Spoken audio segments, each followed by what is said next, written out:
আৰু আপোনালোকে শুনি আচৰিত হ'ব এই যোনটো বিটিসি ফৰেষ্ট গাৰ্ড বা বিটিসি ফৰেষ্টাৰৰ যোনটো ফিজিকেলৰ আমাৰ ল'ৰা ছোৱালী বা আমাৰ ভাই ভণ্টি ৰাইট যিসকল ল'ৰা ছোৱালী তাতে গৈ এপিয়াৰ হৈছিল যিসকল এক্সপেৰিয়েঞ্চ আছিলে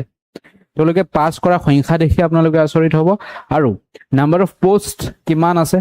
এটা পোষ্টৰ এগেইনষ্টত কিমানজনে সিলেকশ্যন পাইছে আৰু পাৰ্চেন্টেজ যোনটো আমাৰ সিলেকশ্যন হোৱাৰ চান্স সেইটো কিমান হয় গোটেইখিনি আপোনালোকে ইয়াতে এনালাইসিস মই কৰি দিম এইখন আছিল আপোনালোকৰ নটিফিকেশন যেতিয়া ভ্যাকেন্সি ওলাইছিলে ভ্যাকেন্সি কেতিয়া ওলাইছিলে ভ্যাকেন্সি ওলাইছিলে 20 ফেব্ৰুৱাৰী 2026 ত ভ্যাকেন্সি ওলাইছিলে সো ইয়াতে ফৰেষ্টাৰ 1 আছিলে 47 নাম্বাৰ অফ পোষ্ট ওলাইছিলে যাৰ গ্ৰেড পে আছিলে পেমেন্ট আছিলে 14000 পৰা 49000 আৰু গ্ৰেড পে 6200 ফৰেষ্ট গাৰ্ডৰ পোষ্ট ওলাইছিলে 110টা 110 14000 পৰা 4900 ইয়াৰ গ্ৰেড পে আছিলে 5600 ঠিক আছে এডুকেশন কোৱালিফিকেশন আছিলে ব্যাচেলাৰ্স আছিলে আৰু ইয়াতে এইচএস ক্লাস 12 পাস আছিলে ঠিক আছে বেসিক বস্তু আছিলে একেবাৰে মই ষ্টাৰ্টিংৰ পৰা আপোনালোকক দেখাই আছো বস্তুখিনি মন কৰিব অলপ কত গৈ আপোনালোকে ভালকে প্ৰিপেয়াৰ কৰিব লাগিব এতিয়া যোনটো আপোনালোকৰ আমাৰ ইম্পৰ্টেন্ট আছিলে সেইটো আছিলে ফিজিকেলত কি আছিলে 26 কিলোমিটাৰ ওয়াকিং আছিলে within 4 hours 4 ঘন্টাত 26 কিলোমিটাৰ খোজ কাঢ়িব লাগে মেল ফৰ মেল ক্যান্ডিডেট আৰু ফিমেলৰ কাৰণে আছিলে 16 kilometre in 4 hours for female ঠিক আছে ৰিটেন এটো হৈ গল স্টেজ 1 এতিয়া স্টেজ 1 আপোনালোকে পাস কৰিলে যি সকলে দিছে আপোনালোকে পাস কৰিছে স্টেজ 2 হবে এতিয়া আপোনালোকৰ ৰাইট তিনিটা ষ্টেজত হ'ব গোটেইখিনি ফৰেষ্ট গাৰ্ড হোক বা ফৰেষ্টাৰ 1 হোক তিনিটা ষ্টেজত আপোনালোকৰ এক্সামটো হ'ব সেকেন্ড ষ্টেজ হৈ গল আপোনালোকৰ এতিয়া হ'ব ৰিটেন টেষ্ট ৰিটেন টেষ্টৰ কাৰণে সময় আপোনালোকক দি দিছে আৰু প্ৰপাৰ সিলেবাসও দি দিছে ৰিটেন টেষ্টৰ কাৰণে আপোনালোকৰ সময় দিছে 3 ঘণ্টাৰ পেপাৰ হ'ব ঠিক আছে 100 মাৰ্কছৰ for both the post ঠিক আছে ফৰেষ্টাৰ 1 বা ফৰেষ্ট গাৰ্ড যিকোনো পোষ্ট বা দুইটা পোষ্টৰ কাৰণে একে লিমিট ৰখা হৈছে that is 3 hours তাৰ পিছত আপোনালোকৰ ভাইবা হ'ব ভাইবাত হ'ব 20 মাৰ্ক এই তিনিটা ষ্টেজ যদি আপোনালোকে পাস কৰিব পাৰে তেনেহলে আপোনালোকৰ মেৰিট লিষ্টত নাম আহিব আজিকালি চৰকাৰী চাকৰি লোৱা আৰু যুদ্ধত যোৱা ইকুৱেল আগৰ দিনত যুদ্ধত যোৱা তেনেকৈ কোনো গ্যাৰান্টি নাছিল আপোনালোকে উভতি আহিব আৰু আজিৰ দিনত চৰকাৰী চাকৰি পোৱা আপোনালোকৰ কোনো গ্যাৰান্টি নাই আপোনালোকে চৰকাৰী পাব নে নাই ক্লিয়াৰ এতিয়া এইখিনি বুজি পালে তিনিটা ষ্টেজত হ'ব আপোনালোকৰ এক্সাম আপোনালোকে কেৱল কোনটো পাস কৰিছে কেৱল এই ষ্টেজটোহে পাস কৰিছে এতিয়া এই দুটা ষ্টেজ আপোনালোকৰ পাস কৰিব আছে যাৰ পৰা আপোনালোকৰ কি হ'ব ফাইনাল সিলেকশন হ'ব written examination will be objective type MCQ হ'ব ঠিক আছে নো নেগেটিভ মাৰ্কিং আৰু এটা টাফ বস্তু নেগেটিভ মাৰ্কিং নাই তাৰ মানে কাট অফ আৰু ওপৰত যাব ঠিক আছে নেগেটিভ মাৰ্কিং নাই সিলেবাসও প্ৰপাৰ দিয়া আছে গোটেইখিনি মই অফিচিয়েল যোনটো আমাৰ নটিফিকেশন আছে তাৰ পৰা উঠাই দিছো একেবাৰে 100% এটো কি হয় ভ্যালিড হয় ঠিক আছে প্ৰথমত চাই লওক ফৰেষ্টাৰ 1 জেনাৰেল ইংলিশ থাকিব জেনাৰেল নলেজ থাকিব with special emphasis on BTC area and Assam আমি স্পেশাল কি কৰিব লাগিব ইয়াত গুৰুত্ব দিব লাগিব লজিক্যাল ৰিজনিং থাকিব আৰু এপ্টিটিউড থাকিব ৰিজনিং থাকিব এপ্টিটিউড থাকিব এৰিথমেটিক থাকিব অফ হায়াৰ সেকেন্ডাৰী ষ্টেণ্ডাৰ্ড ঠিক আছে এটো আছিল কিহৰ সিলেবাস এটো আছিল ফৰেষ্টাৰ 1 ৰ সিলেবাস যদি আপোনালোকে ফিজিক্যাল পাস কৰিছে আপোনালোকে এটো সিলেবাস ফলো কৰিব লাগিব বা এখিনি প্ৰিপেয়াৰ কৰিহে আপোনালোকে এক্সামত যাব নেক্সট হৈ গল আপোনালোকৰ ফৰেষ্ট গাৰ্ড সেম হয় ইংলিশ জেনাৰেল নলেজ বিটিসি আৰু অসমৰ ওপৰত বিশেষ ফোকাস কৰিব লগা logical reasoning and aptitude arithmetic of HSLC standard তাৰ মানে HS স্ট্যান্ডাৰ্ড আৰু HSLC স্ট্যান্ডাৰ্ডৰ ডিফাৰেন্স এই যোনটো পেপাৰ হ'ব ইয়াতে ম্যাথছ টু অকন টাফ হ'ব ইয়াতকে ঠিক আছে এটো অলপ ইজি লেভেলত থাকিব এটো অলপ টাফ লেভেলত থাকিব কাৰণ এটো ফৰেষ্ট গ্ৰেড এটো আমাৰ গ্ৰেজুৱেটেড পোষ্ট হয় ৰাইট গ্ৰেজুৱেট পোষ্ট হয় সো গ্ৰেজুৱেট পোষ্টৰ কাৰণে তো যেহেতু অলপ লেভেল আপ কৰিবই এৰিথমেটিকত ঠিক আছে বুজি পালে টোটাল যোনটো আমাৰ ফৰেষ্টাৰ পোষ্ট আছিল কিমানটা আছিল স্যাৰ 47 পোষ্ট আছিল ফৰেষ্টাৰ 1 ৰ কিমানটা পোষ্ট আছিল 47টা পোষ্ট আছিল তাত কিমান জনে ফিজিক্যাল কোৱালিফাই কৰিছে স্যাৰ 8110 জনে কোৱালিফাই কৰিছে for the post of 47 only কিমান লেভেলৰ কম্পিটিশনস হ'ব ঠিক আছে 47 পোষ্ট গোটেই পিডিএফ টো মই ইয়াত লৈ দিয়া নাই কাৰণ পসিবল নহব ইমান দীঘলীয়া পিডিএফ এখন আছিল ঠিক আছে এটো হৈ গল এতিয়া আপোনালোকে চাওক আপোনাৰ যদি ফৰেষ্টাৰ 1 পাস কৰিছে তেনেহলে আপোনালোকৰ সিলেকশন হোৱাৰ চান্স কিমান আৰু আপুনি যদি চাকৰিটো লব বিচাৰিছে তেনেহলে আপুনি কিমান জন ক্যান্ডিডেটৰ আগত আহিব লাগিব 47 পোষ্ট এটো মই কলো স্যার 47 নাম্বার অফ পোষ্ট 47 আছিল ঠিক আছে 47 আছিল নাম্বার অফ পোষ্ট 8110 ক্যান্ডিডেট যদি 40 ইয়াক যদি মই 47 ৰে ভাগ কৰো তেনেহলে আমি কিমান পাম 172.55 তাৰ মানে মই এপ্ৰক্সিমেটলি ক'ব পাৰো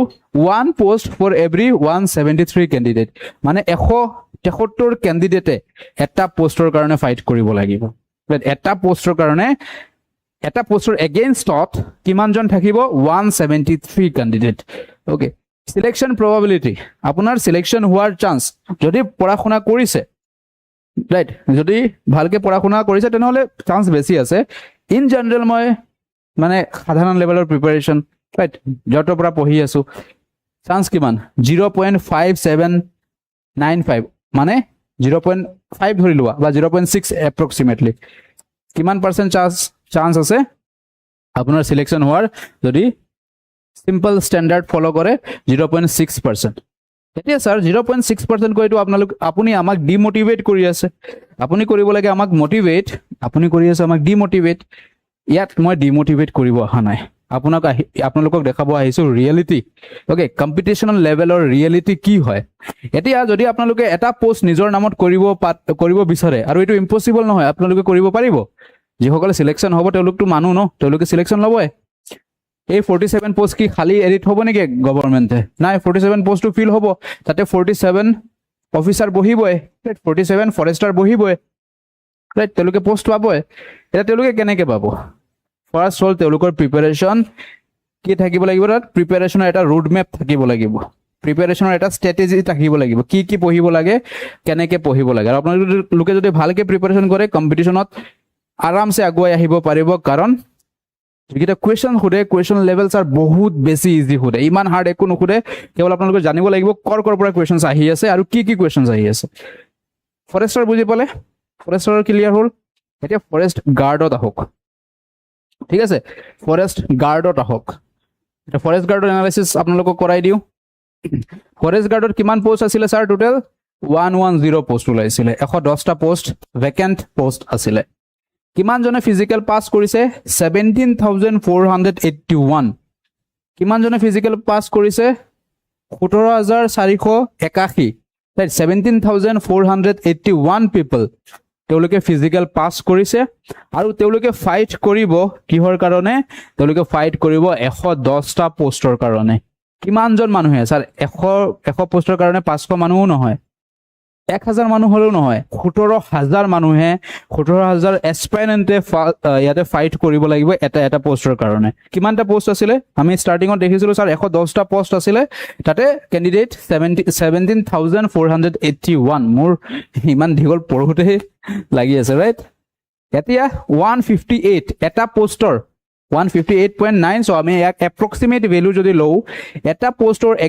এগেইনষ্টত 1:159 হ'ব এটা পোষ্টৰ কাৰণে কিমান জনে ফাইট কৰিব লাগিব এটা পোষ্টৰ কাৰণে 159 মানুহে ফাইট কৰিব লাগিব ৰাইট 1:159 মানে 100 এটা পোষ্টৰ এগেইনষ্টত কিমান জন পৰীক্ষাৰ্থী থাকিব 159 জন থাকিব আৰু এই 159 জনৰ পৰা আপুনি এজন হ'বলৈ হলে বহুত ষ্ট্ৰেটেজিক্যালি ৰোড মেপ ফলো কৰিব লাগিব তেতিয়াহে আপোনালোকৰ এই 159 পৰা এই এজন আপুনি হ'ব পাৰিব এটো ইম্পসিবল নহয় পসিবল হয় যোৱাবাৰো হৈছে বহুতে পাইছে ৰাইট যোৱাবাৰ যোনটো পেপাৰ আছিল মই দেখাম আপোনালোকে চাব মই জি কৈছিলো যে এটাও কোৱেশ্চন বাহিৰত নাই গোটেইখিনি কমন আছিল সো প্ৰবাবিলিটি কিমান পাৰ্সেন্ট সিলেকশন হোৱাৰ চান্স স্যাৰ 0.6% এগেইন 0.6% চান্স হয় এজনৰ সিলেকশন হোৱাৰ বুজি পালে আপুনি তো আমাক খতৰনাক লেভেলৰ ডিমোটিভেশন দি আছে নাই এটো ডিমোটিভেশন নহয় আমি যুদ্ধত নমাৰ আগতে বা যুদ্ধলৈ যোৱাৰ আগতে আমি জানিব লাগিব আমাৰ অপোনেন্ট কোন হয় ৰাইট এনে নহয় আপুনি এনেই তৰোৱালখন লৈ ওলাই গৈছে জাকটাক মাৰি দিব তেনেকেতো নহয় ন যুদ্ধত আপুনি আগতে জানিব লাগিব বা জানি ল'ব লাগিব অপোনেন্টটো কোন হয় অপোনেন্টৰ ষ্ট্ৰেটেজি কি হয় আৰু অপোনেন্টৰ ইয়াৰ বা ষ্ট্ৰংগেষ্ট পইণ্ট কি হয় যদি আপোনালোকে এইখিনি জানি লয় অপোনেন্টক আমি কি কৰিব পাৰিম পৰাস্ত কৰিব পাৰিম তো ঠিক তেনেদৰে এই যদি এক্সামত আপোনালোকে যাব বিচাৰে বা সিলেকশন ল'ব বিচাৰে প্ৰথমত আপোনালোকে কি জানিব লাগিব প্ৰথমত আপোনালোকে জানিব লাগিব স্যাৰ সিলেবাস ঠিক আছে সিলেবাসটো কি হয় প্ৰথম 2 নম্বৰটো কোনটো টপিকৰ পৰা কি লেভেলৰ কোৱেশ্চনস খুদে লেভেল অফ কোৱেশ্চনস 3 নম্বৰটো আপোনালোকে জানিব লাগিব PYQ চাব লাগিব আপোনালোকে PYQ যদি চাই আপোনালোকে এই দুটা গম পাই যাব নেক্সট সেই লেভেলৰ প্ৰিপাৰেশ্যন কৰিব লাগিব সেই লেভেলৰ প্ৰিপাৰেশ্যন আপোনালোকে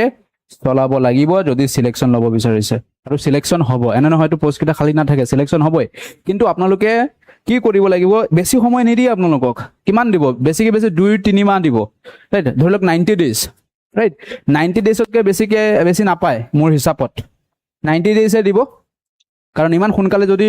ফেব্ৰুৱাৰীত পোষ্ট ওলাইছে জুলাইত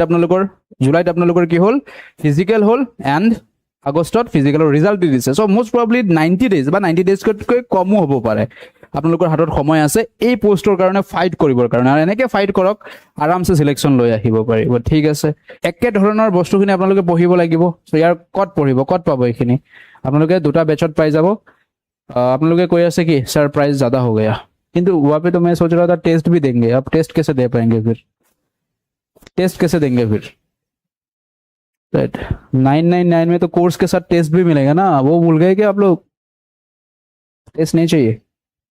টেষ্ট নালাগে যদি কক কমাই দিওঁ মই ঠিক আছে এতিয়া গৈ পাৰচেজ কৰিব নালাগে অলপ ৰখি যোৱা কি কৰিব পাৰো যি কৰিব পাৰো কৰি আছো তোমালোকৰ কাৰণে সিলেকশ্যন লোৱা তথাপি ঠিক আছে যোৱা 999 নালাগে ক্ৰেছ কোৰ্স কিমানত দিম কিমান লাগে কোৱা যোনটো কবা সেইটোৱে BTC forest guard crash course BTC Forester crash course মনত ৰাখিব ইয়াত লাইভ প্লাছ ৰেকৰ্ডেড থাকিব ঠিক আছে কিছুমান কন্টেন্ট পাৰচেজ কৰাৰ লগে লগে আপোনালোকে পাই যাব কাৰণ আপোনালোকে সিলেবাসখন কমপ্লিট কৰিব লাগিব আৰু লিমিটেড ক্লাसेस পাব আৰু সেইখিনি পঢ়ি যাব ডাইৰেক্ট পাব 799 ঠিক আছে 799 ঠিক আছে 799 বাদ দিয়া 699 699 ত কমপ্লিট ক্ৰেশ কোৰ্স পাই যাব ওকে হ্যাপি নাও ইয়াতকে কমত দিব নোৱাৰিছো মই 699 তথাপি পঢ়া শুনা কৰা 699 ওকে এনে এই কেদিন এনে ঘুৰি নুফুৰি যোনে বিটিসিৰ ফৰেষ্ট গাৰ্ড বা ফৰেষ্টাৰ 1 ত ফিজিক্যাল পাস কৰিছে 699 ত আপোনালোকে কমপ্লিট ক্ৰেশ কোৰ্স পাই যাব কমপ্লিট ক্ৰেশ কোৰ্সত আপোনালোকে ম্যাথছ পাব ৰিজনিং পাব জিকে পাব ইংলিশ পাব লগতে আপোনালোকে ইয়াৰ লগত এটা ফ্ৰী টেষ্ট পাব সেইটো হৈছে জিকে বুষ্টাৰ টেষ্ট সিৰিজ গোটেই অসমৰ ভিতৰত খতৰনাক টেষ্ট সিৰিজ হয় এটো ওকে আপোনালোকে দেখা যেতিয়া অ্যাটেম্পট কৰিব তেতিয়া গম পাই যাব টেষ্ট সিৰিজ মোৰ দেন 200 এৰাউণ্ড ইয়াত টেষ্ট আছে কেৱল জিকেৰ ওপৰতে সো জিকে টো ইয়াতে সলভ হৈ গল ওকে জিকে বুষ্টাৰ টেষ্ট সিৰিজ ইয়াৰ লগত কি পাবা ফ্ৰী কে ওকে খতৰনাক এনাউন্সমেন্ট দুইটাৰ লগতে ফ্ৰী কে আছে এটা যোনটো পাস কৰিছে কিন্তু আপোনালোকৰ অলপ সাপোৰ্ট লাগিব ইয়াতে মই চলাব পাৰিম যেতিয়া আপোনালোকে এই ভিডিওটো শেয়াৰ কৰিব ঠিক আছে so 699 is the final price with mock test মই কৈ আছো ঠিক আছে এনে নহয় স্যার 699 কেৱল প্ৰাইস আপুনি বেচৰ নাম ৰাখিছে কিন্তু মনত ৰাখিব আপোনালোকে খেলিমেলি নকৰিব মই দেখাই দিও আপোনালোকে এপত যাব ঠিক আছে আপোনালোকে এপটো ইনষ্টল কৰিব প্ৰথমতে ঠিক আছে এই এপটো আপোনালোকে ইনষ্টল কৰিব লাগিব পৰীক্ষা মিত্ৰ আসাম ঠিক আছে তাৰ ভিতৰত ইয়াত বহুকেইটা অপচন পাব ঠিক আছে ইয়াৰ ভিতৰত আপোনালোকে এই সেকেন্ড অপচনটো ক্লিক কৰিব যোনটো নাম আছে আপকামিং কোৰ্স ঠিক আছে আপকামিং কোৰ্সত তৰল ওপৰত দেখা পাব আপোনালোকে ৰেংকাৰ্স বেচ নতুন সেপ্টেম্বৰত স্টাৰ্ট হ'ব আছে অসম পুলিচৰ কাৰণে আৰু চেম্পিয়নছ বেচ এডিআৰই কাৰণে এটা নতুন বেচ হয় তাৰে তলত আপোনালোকে দেখা পাব এইটো হৈ গল আপোনালোকৰ বিটিসি ফৰেষ্ট গাৰ্ড ক্ৰেশ কোৰ্স ঠিক আছে বাই নাওত ক্লিক কৰিব এতিয়া ডিসকাউন্টটো যদি আপুনি এপ্লাই কৰে ইয়াতে এটা ডিসকাউন্ট কোড দেখা পাইছে এটো এপ্লাই কৰিলে কিমান আহি আছে 1000 আহি আছে বহুত ज्यादा ডিসকাউন্ট দি দিয়া ভাই মানে তো টিমে মোক গালি পাৰিব স্যাৰ আপুনি কি কৰি আছে এবিলাক ঠিক আছে कोई बात नहीं ঠিক আছে এটো 699 ত আহি যাব ঠিক আছে মই ক্লাস শেষ কৰাৰ 10 মিনিট পিছত চেক কৰিব মই চেঞ্জ কৰাই দিম जो बोल दिया सो बोल दिया ঠিক আছে নেক্সট ক্লিক অন বাই নাও এগেইন বাই নাও ফৰ ফৰেষ্টাৰ ওকে সো যোনটো বেচ কিনিব তাৰ তলত বাই নাও থাকিব মিস্টেকটো নকৰিব যাতে কি হয় যাতে আপোনালোকৰ হেৰিটো নহয় আৰু মানে বেচ লওতে লবা আছে বিটিসি ফৰেষ্ট গাৰ্ড লৈ দিলে বিটিসি ফৰেষ্টাৰ ঠিক আছে সো টেক যোনটো এক্সাম পাস কৰিছে সেইটো লব টিমৰ ফোন আহি আছে গালি খাম মই আজি আপুনি ইমান কমেন্ট কিয় দিয়ে बोले सर